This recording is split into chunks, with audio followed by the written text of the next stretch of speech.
11차 윤회에 대한 이해라는 제목으로 오늘 공부해 보겠습니다. 인간이 죽으면은 그 업에 따라서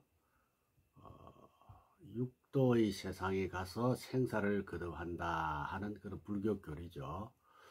이 윤회라는 것은 부처님 당시 그 인도의 힌두교 교리하고 거의 비슷하다 이렇게 이해를 하시면 되겠습니다.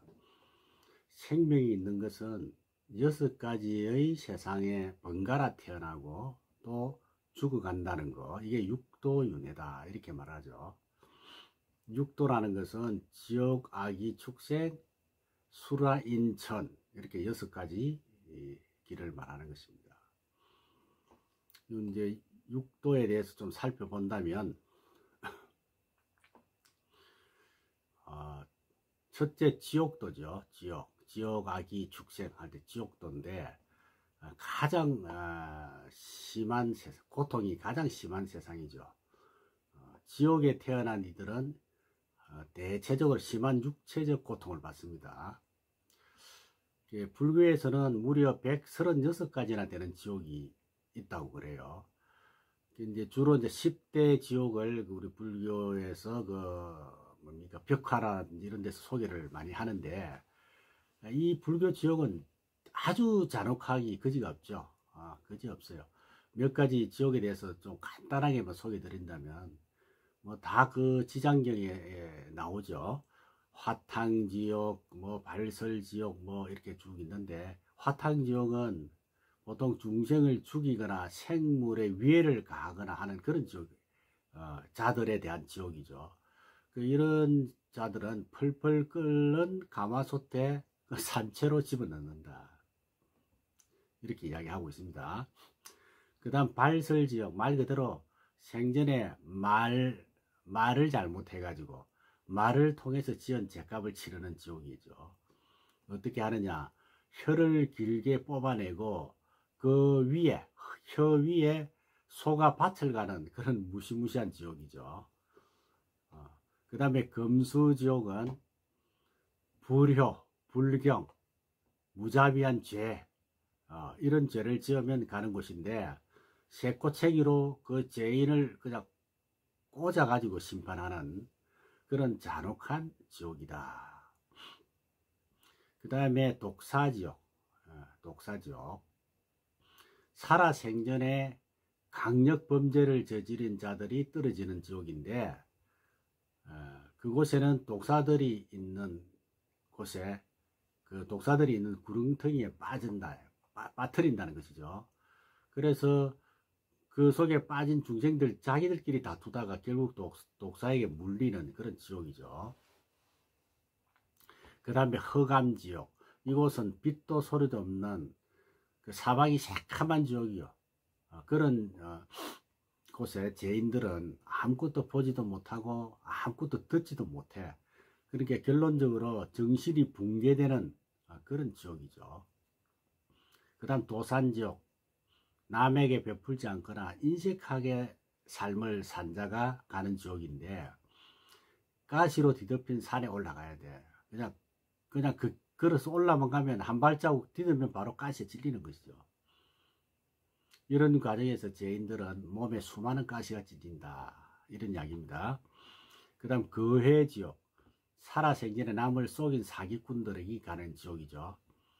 거대한 톱으로 몸을 잘라버리죠. 톱으로. 그런 형벌을 받는 것이다. 이 등등 해서 많은 지옥이 있죠. 불교에서는. 대체적으로 몇 가지만 제가 소개를 드리고요. 지옥도, 그 다음에 두 번째 아귀도야. 아귀도.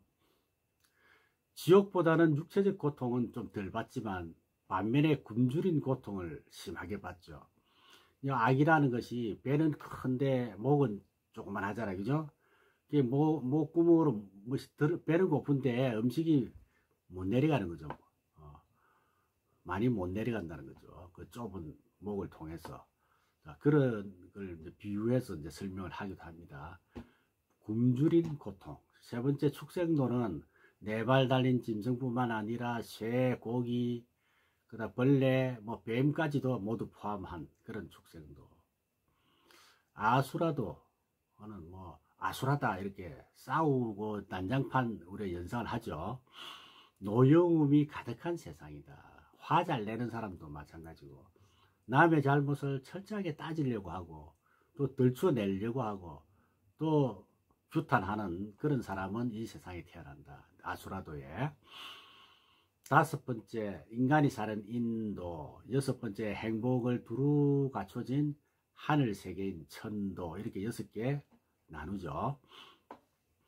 그래서 인간은 현세에서 저지른 업에 따라서 죽은 뒤에 조금 전에 설명한 6개 중에 한 곳을 선택이 되고 한 곳이 선택이 돼서 내세를 누린다. 그리고 그 내세에서도 또 사는 동안에 또 저지른 업에 따라서 내 내세에 또 태어나는 그런 윤회를 계속한다. 이런 이야기가 윤회의 의미입니다. 그래서 이 윤회의 6 세상에는 절대적인 영원이라는 게 없다. 수명이 다하고 업이 다하면 지옥에서 인간도로 갈 수도 있고 또 천국에서 악의 몸으로 바꿀 수도 있고 이렇게 설명이 되는 것이죠. 다시 말해서 육도 세계에서 유한의 생을 번갈아 유지하는 것이다. 그러니까 무한한 것이 아니고 바뀐다는 것이죠. 유한의 생을 번갈아 유지하는 것이 불교의 윤회관이다. 이런 이야기입니다. 이 윤회는 철저하게 스스로 지은 대로 받는 것. 자업자득의 기초를 두고 있죠. 스스로 착한 일을 하였으면 착한 결과를 받고 악한 일을 했으면 악한 결과를 받는다. 즉 선인 선과 악인 악과, 그죠? 자기 책임적인 것이다. 이런 이야기입니다. 자기가 지은 바를 회피할 수가 없습니다. 누가 대신 받을 수가 없어요. 내가 배고프다고 다른 사람이 대신 밥 먹을 줄 수가 없는 것과 같다는 것이죠. 오직 자기가 지은 업의 결과에 따라서 다른 세계로 나아가거나 더 못하거나 이런 것만 가능하다. 그래서 언제나 새로운 세계를 창조할 수 있는 자율적인 의지와 실천이 강조되는 것이죠. 네가 좋은 곳에 살고 싶으면 거기에 맞게 업을 지어라. 이런 이야기죠. 자, 이러한 윤회는 윤리도덕적인 측면, 즉 권선징악적인 차원에서 특히 이제 강조되어 왔습니다.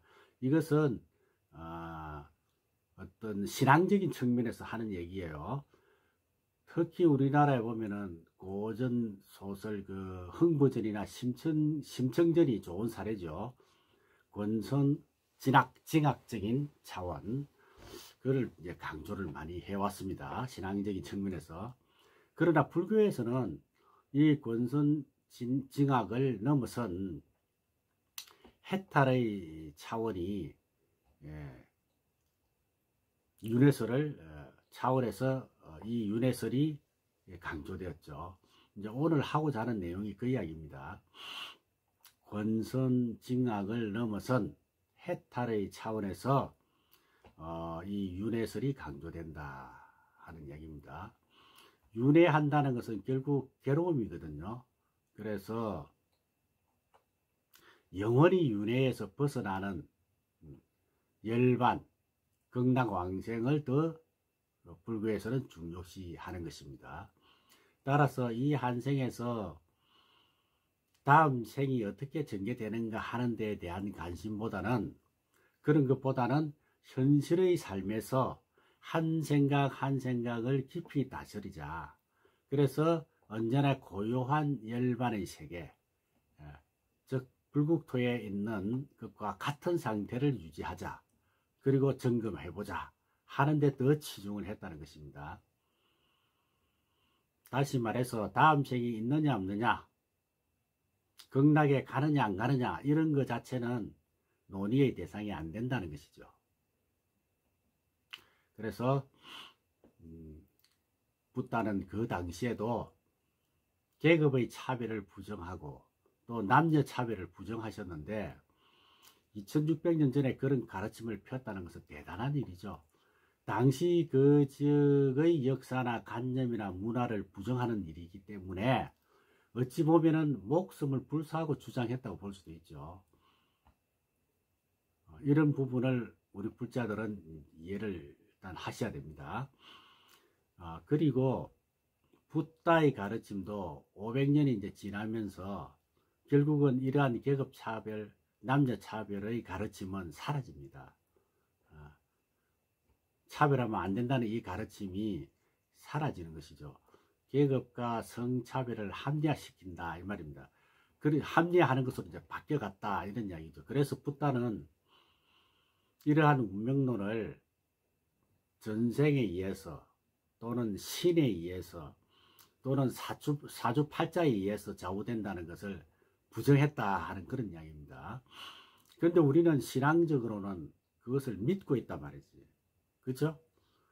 우리 저 불자들 중에서 보사님들 특히 사주팔자 보러 잘 가잖아요. 그래서 이 진리의 가르침, 부처님의 가르침과 신앙에는 차이가 있습니다. 그래서 앞으로 미래의 문명은 어떨까? 지금 이러한 신앙은 불교만이 아니고 기독교든 무슨 종교든 사실은 차츰차츰 사람들로부터 멀어집니다. 그런데 이 진리는 어때요? 정말 인간을 괴로움으로부터 벗어나게 해주기 때문에 옛날에는 배고플 때 밥 주고 헐벗을 때 옷 주고 가난했을 때 복 주는 것이 우리 요구의 본질이었지만 지금은 먹고 입고 자는 게 다 어느 정도 되기 때문에 옛날 사람이 볼 때는 천국이에요. 사실은 지금 우리가 사는 것이. 그럼에도 불구하고 이런 시대에 왔는데도 불구하고 이렇게 잘 사는데도 불구하고 우리의 고뇌는 사라지지가 않아. 사라지기는 그냥 줄어지지도 않죠. 자, 이것의 해결책이 뭐냐? 이것의 해결책은 부처님 가르침밖에 없다 이야기예요. 부처님의 가르침은 불교인에게만 해당되는 게 아니라 모든 사람에게 다 해당이 되는 것입니다. 부처님의 가르침은 종교를 넘어서서 전 인류에게 다 적용이 된다는 것이죠. 자, 이 가르침은 환경 문제를 해결하는데도 인간의 빈곤을 해결하는데도 인간의 차별을 해결하는데도 인권을 옹호하는데도 개인의 행복을 추구하는데도 이 부처님 가르침은 보편적으로 적용이 된다는 것이죠. 이것은 불자들에게 전통적인 신앙을 버리라는 게 아니라 전통적인 신앙을 갖고 있다 하더라도 부처님의 가르침인 진리 탐구는 진리 탐구하는 것에 더 무게를 두라. 더 무게를 둬야 한다. 이런 이야기입니다. 그래서 어떤 상황에 처하든 괴로움 없이 살아가는 그런 삶으로 나아갔으면 좋겠다. 이런 이야기죠. 그래서 자기가 믿는 종교, 자기가 믿는 종교적인 믿음과 조금 다르다고 마음 상해할 필요가 없어요. 믿음은 자유잖아요. 그죠? 그래서 지금 믿음에 대한 언급이 아니라 진실이 어떠냐 하는 것을 말씀을 드리는 것입니다. 그래서 오늘 윤회에 대해서 공부를 하고 있는데 지금까지 우리가 이해한 윤회는 육도 윤회는 신앙적인 측면이 많았다 이런 이야기를 드리면서 다시 말하면 우리가 이해하는 윤회 육도 윤회는 신앙적인 측면에서 선인선과 악인 악과를 가르쳐 주었다 이야기죠. 그 반면에 진리를 또 우리가 벗어날 수는 없다. 전생과 내생의 개념이 정립돼야 된다. 정립이 필요하다는 이런 이야기입니다. 진리의 측면에서는 괴로움에서 벗어나는 것은 부처님의 가르침 속에 해답이 있다. 이렇게 이해를 해 주셔야 됩니다. 자, 오늘은 신앙적인 측면에서 생각하는 부분과 부처님의 가르침인 진리를 탐구하는 쪽에 무게를 둬야 된다는 부분과 크게 두 부분으로 나누어서 설명을 드렸습니다. 오늘은 윤회에 대한 수업을 했는데 여러분들 윤회에 대해서 어느 정도 이해가 되시는지요? 오늘 수업 여기서 마치겠습니다. 다음 13일 차에는 37 보리분법에 대해서 알아보도록 하겠습니다. 여러분 수고 많이 하셨습니다. 성불하십시오.